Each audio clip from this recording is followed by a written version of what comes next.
Ilagay ang piston ring.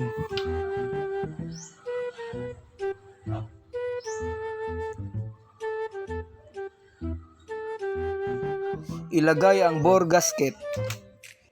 Ilagay ang piston. Lagyan ng oil ang cylinder block.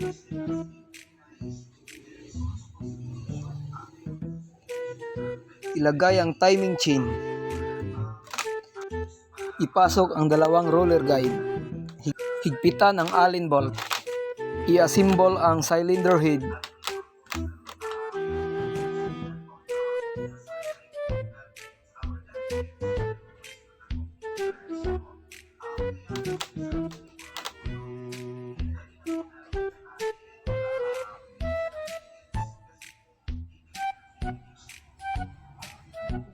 Ikabit ang cylinder head.